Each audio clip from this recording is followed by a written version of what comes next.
This is a May Luna Media production. You're listening to Love, Light, and Black Holes. I'm your host, Morgan Garza, here to remind you of your disco ball soul so you can dance with your darkness. If you're sick of love and light spirituality like I was, you're in the right place. We keep it real, go deep, and give voice to your shadow so your light shines even brighter. Enter the void. Welcome back, welcome here. Another week of exploration through the love, the light, and the black holes of this human existence. This week's episode is something that I am really excited to talk about because I have been moving through this myself recently, and it has been a super potent portal of transformation, and that's your future self. Doing it for your future self, living as your future self, and moving towards this idea that you are creating what it is that you want to see in the future. But before we get started, a little love note and invitation. I created a free future self meditation for you. It is designed to help you connect with who you're becoming, and this is where you visualize, where you get the details, where you get into all of the things that you want to see and feel and have and be.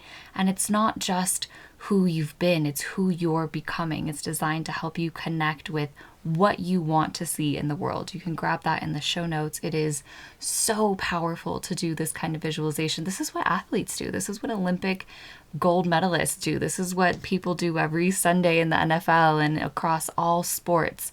This is the real deal. This visualization is what you want to be doing to create what you want to see in the world. And while you're here, I'd be so grateful if you followed the show, left a quick review, or shared this episode with a friend you know who will love it. This helps me. This helps the podcast. This helps everybody ripple out to the people who need this message and this medicine too. So thank you for being part of that magic. Here we go. Some things serve their purpose, teach their lesson, and then ask to be released. Just like the trees don't chase after the leaves that can no longer give them life once they fall into the ground, we too have to let go and trust that bare branches aren't emptiness, but readiness. They are a signal that we are shifting, we are changing, we are in a transformation portal. And while there might not be growth above ground visible to the naked eye, the roots are deepening. We are getting stronger and more firmly grounded and rooted into where we are, where we want to be, and who we are as people.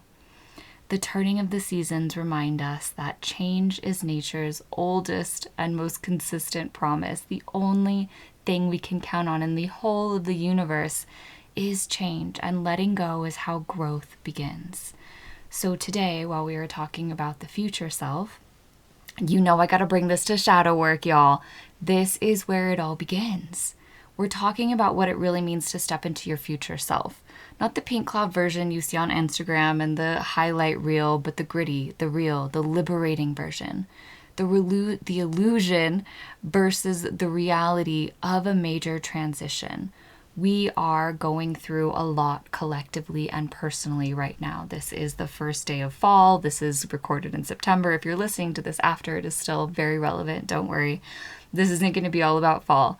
But this time of transition, this quantum crumble that we just went through, and pop back a couple episodes to listen to the quantum crumble episode because it is truly what you need to hear right now if you are in it and going through it and shit is falling off faster than the leaves fall off the trees.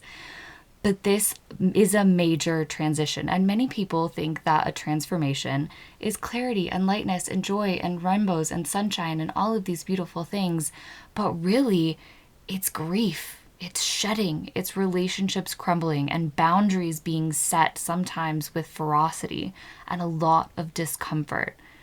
This is something that we don't normally talk about when we're talking about a transition or a spiritual awakening or a becoming, because what they don't tell you is that you're going to be saying no more often. You're going to lose friends and relationships. Silence is going to feel louder. Your circle is going to get smaller, and old coping mechanisms are no longer going to work. You are going to grow out of things that once gave you a lot of comfort and joy. And this is just the reality of growing and transforming.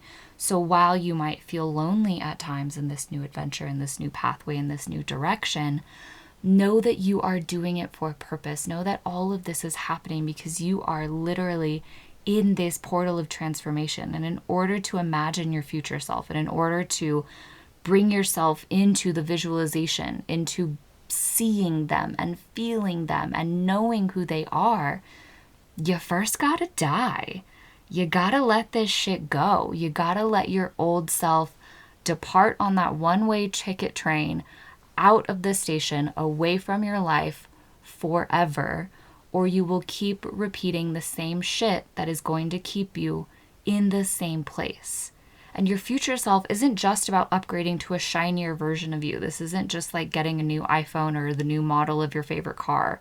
It's about letting old parts die so your true self can finally breathe.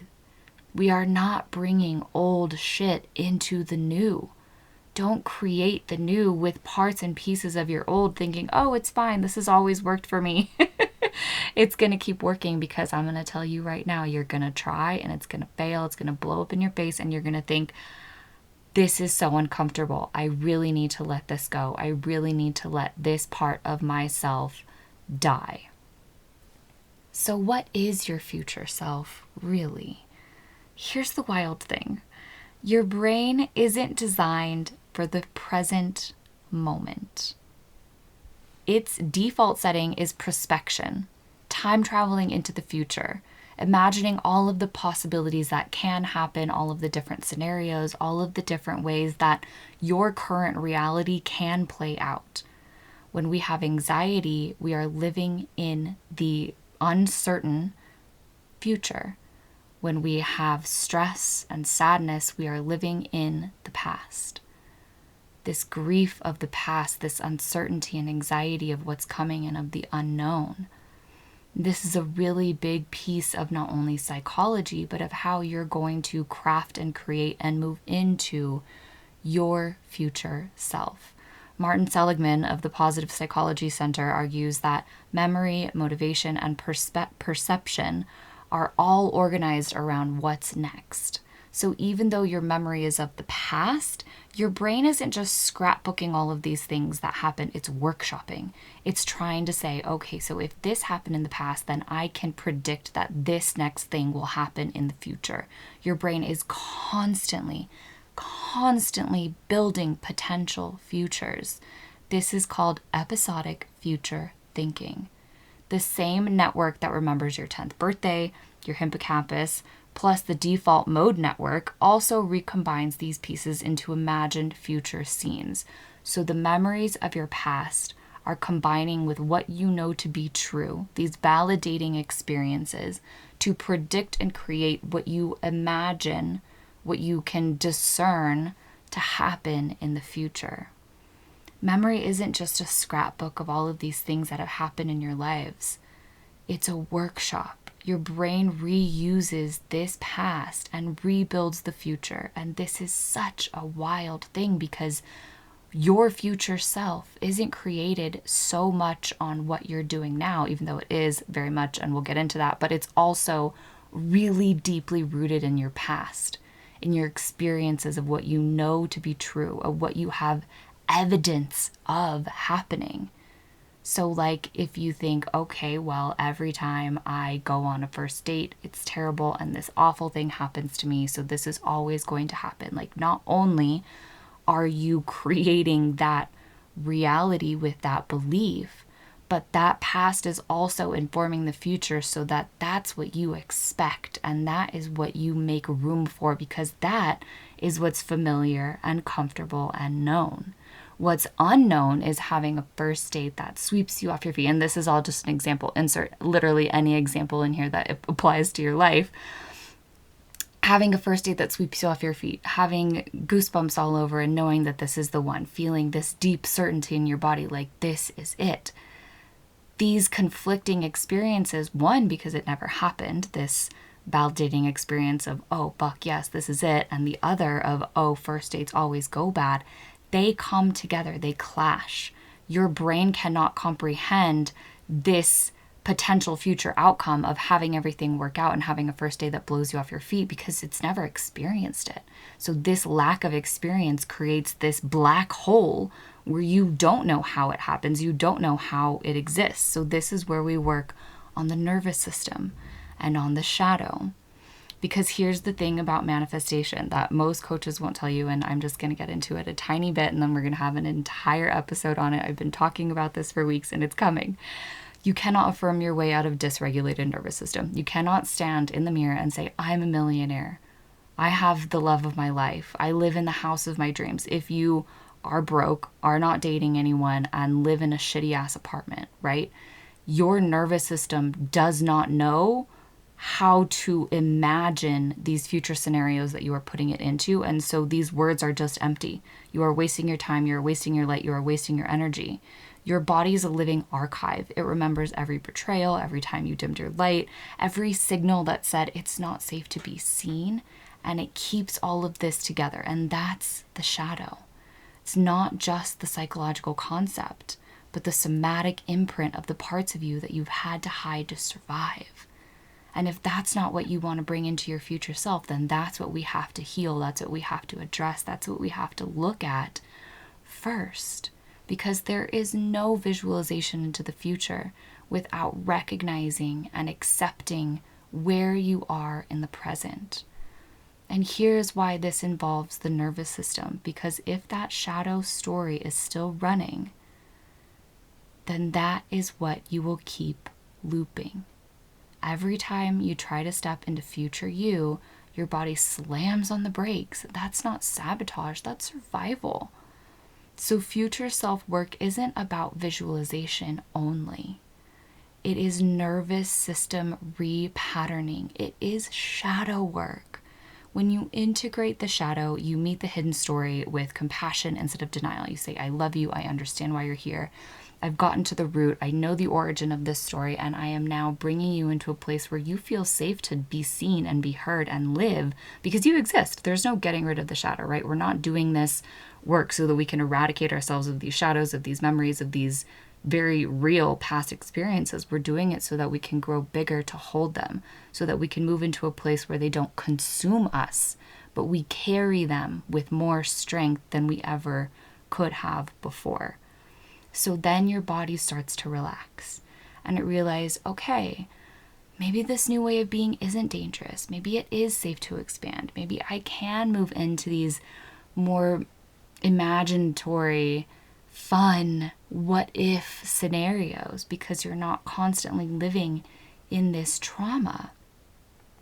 And once your nervous system feels safe, your future self becomes available. It's like it's there. It's like it starts glimmering out of the shadows and into the light, and you can start seeing the form of your future self. You can act from them, embody them, receive as them, because your body is no longer dragging you back to yesterday's safety strategies and keeping you small as a form of literal protection. You can't build the future on nervous system quicksand. You are going to fall through into the shadow, be consumed by this black hole, and never get any closer to A, of all healing all of this trauma, and B, of all imagining and becoming and creating and visualizing your future self. So we focus on the shadows so that we can integrate them, and they become the future. They become the soil. They become the fertilizer that creates this future self for us because we are no longer living dysregulated. And this is really something that I wish more people who taught manifestation would talk about. But the regulation of the nervous system has to happen first before anything can start to ripple out of that. So that means breathing, shaking, dancing, doing EFT tapping, taking a walk, or even self-talk in the third person, listening to something that you love to listen to, music, a podcast, something really inspirational. I love putting on Alan Watts to lo-fi beats on Spotify and just listening to like these beautiful, profound, magnetic speeches of him paired with this dope music. And it really gets me in the mood. It makes me feel like this like inspirational speech vibe.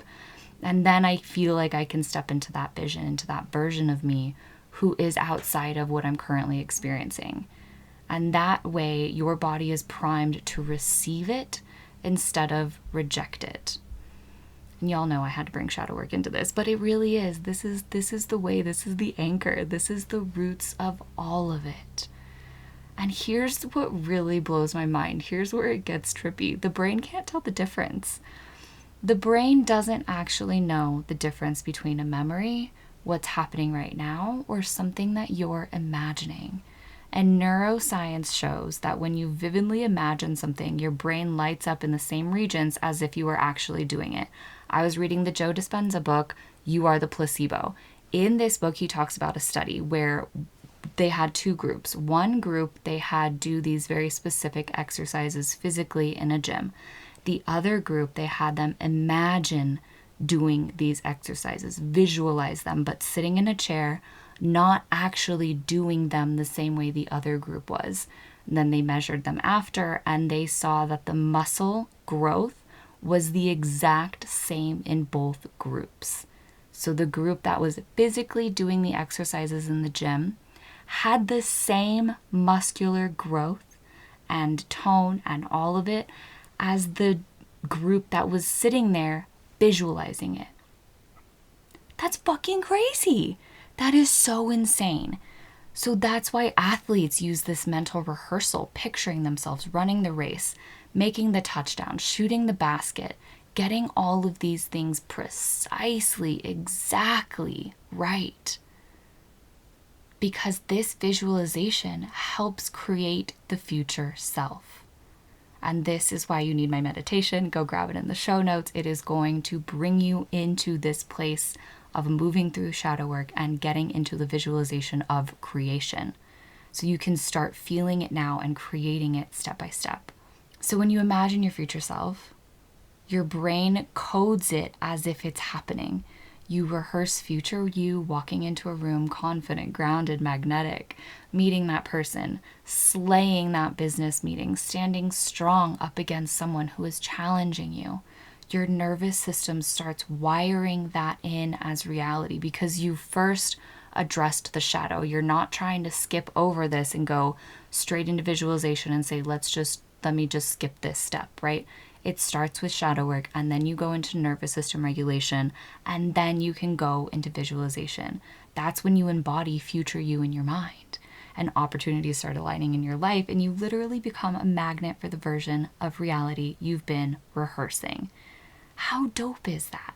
We can create our realities. This has always been known, but what isn't talked about is the shadow work piece. And it's not just something that you dream your future self into being, right? It's something that you practice into being into the world until the world has no choice but to believe it too and to follow suit. And after a portal of transformation, it is so crucial to keep this practice up because your nervous system craves certainty after chaos. It is scrambling for something solid. But that can also mean that you slip back in past patterns, relationships, behaviors, beliefs, ways of being, because they're familiar. It's like a well-worn path. This is where you must dive head first into the unknown and find comfort there through trust in yourself and trust in the universe. Otherwise, you'll be right back to square one, feeling rattled as hell and no closer to your desires. So if you've just gone through a quantum crumble, if you are in a period of massive transformation, this is when you need it the most. Because it's a slippery fucking slope to go right back to what is familiar. This is discipline. This is when you really move into the practice of saying, it is really uncomfortable to me in this transition phase, to be in the unknown, to be between two places, to be without something that I had before that was an anchor. But this is where you really put this into practice so that you can say, okay, yeah, this is uncomfortable. Duh. This is all new. I've never been here before. I've never felt like this. I've never had this potential reality in front of my face. But when you give yourself the chance to actually sit with it instead of try to change it, try to soothe, try to have these coping mechanisms that you previously used, try to escape, then you really start feeling like, hey, yeah, I can do this. This is okay. I'm really uncomfortable. And I asked for this. You fucking asked for this. And this is when it really gets magical, because this is devotion. Devotion to yourself, devotion to your future, devotion to not repeat the past. And this is where you start making micro decisions that affect the macro. So for example, if your past self that you are moving away from would typically scroll on Instagram, watch a bunch of episodes, eat bad food, not exercise, ignore the signals and askings and beggings of the body, that is not going to work for where you're going. So even though you think like, oh, it's just one more episode, oh, it's just one bag of chips, oh, it's just one more hour on Instagram, it's a micro decision that affects the macro. And since we're human, we all need indulgences from time to time. But this is where the slope is slippery, because you're acting as if you were in your old self rather than letting that die and creating different indulgences that your future self, your new self, the person that you're becoming can better embody. And that doesn't mean that everyone's perfect. That doesn't mean that I don't spend one extra hour scrolling Instagram or get lost in some episode binge, right? Or eat that fucking cookie. It means that I try to have more micro actions that are in the direction of my future self than not. And science backs this. Studies show that when people see age-progressed images of themselves, like usually older with grayer hair, with more wrinkles done by AI, they make smarter long-term choices in the micro now, like saving more money or spending less of it or eating healthier, working out more, drinking water, taking supplements, because their older self feels real. It feels tangible. It feels like, okay, this is someone that I can visualize. I can see them, and oh shit, that scared the shit out of me to see myself like that. So I am going to do these things so that my knees creak less and so that my skin is a little less wrinkly by drinking water, and I get maybe an extra hour of sleep by going to bed an hour earlier. And you do these things because you realize that, yeah, that's going to happen. Like I remember when I was in high school, I literally could not visualize being in my 30s. That felt ancient. That felt so far away. I couldn't, like, my imagination couldn't go there. I just couldn't grasp it. And had I known what would happen in my 30s, maybe I would have made more micro actions, micro decisions that would have better affected my macro. Because shit got real in my 30s, and there were so many things that I did when I thought I was invincible and young and had all this time and had all this youth and had all this vitality, and on and on and on. And now all of that shit's changing, and all of that shit is catching up with me. So imagine that happening in your 60s and your 70s and your 80s and your 90s. What are you doing for that person now? How are you protecting them? How are you serving them? How are you not treating them like a stranger, but as a beloved part of you?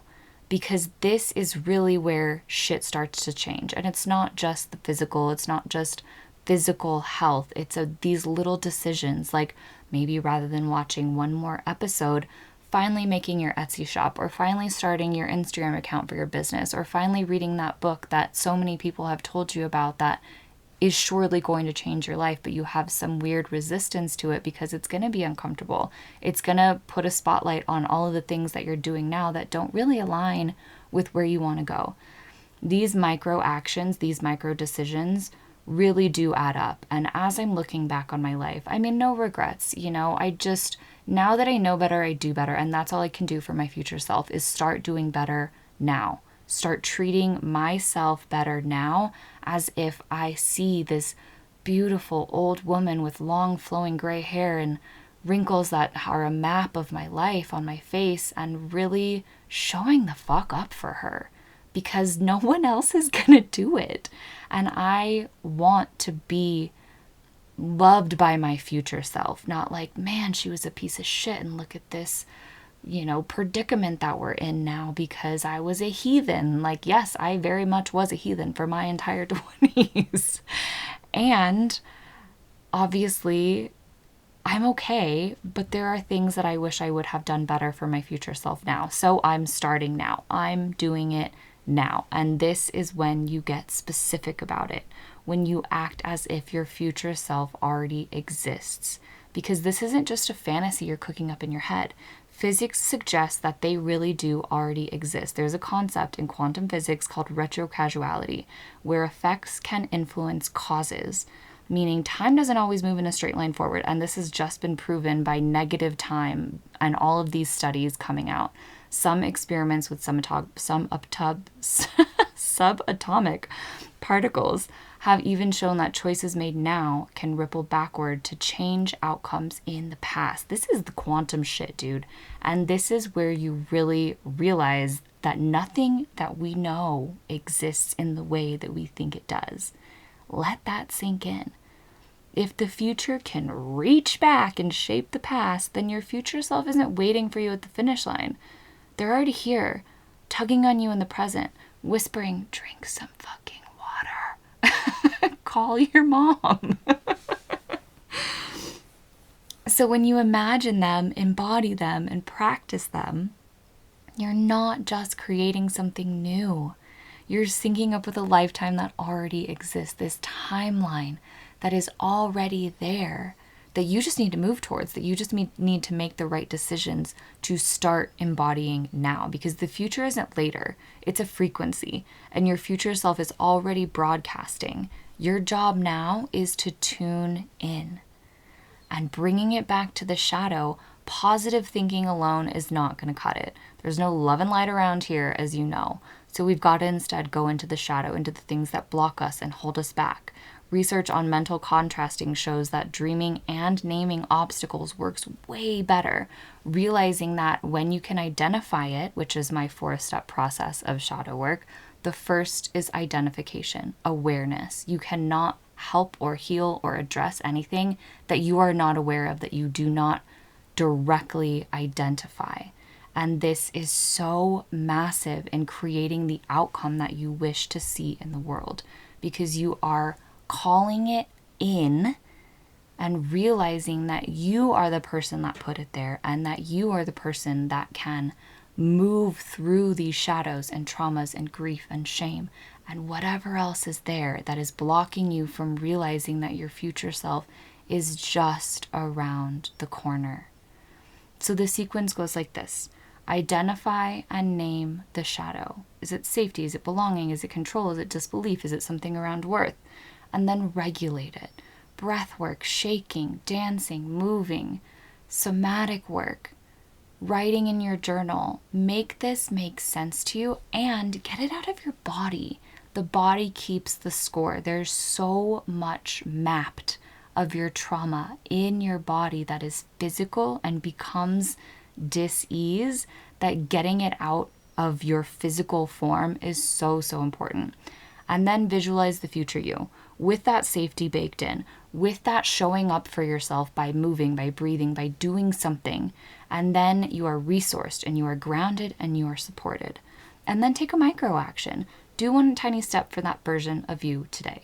Do one thing that is going to make future you so, so happy, even if that's just drinking one more glass of water, or going to bed 20 to 30 minutes earlier, or watching one fewer episode, or turning off social media for the day, or going for a little short walk, or calling someone who always pops in your head but you never really connect with. And then who knows what that relationship turns into in the future and how that can shape you.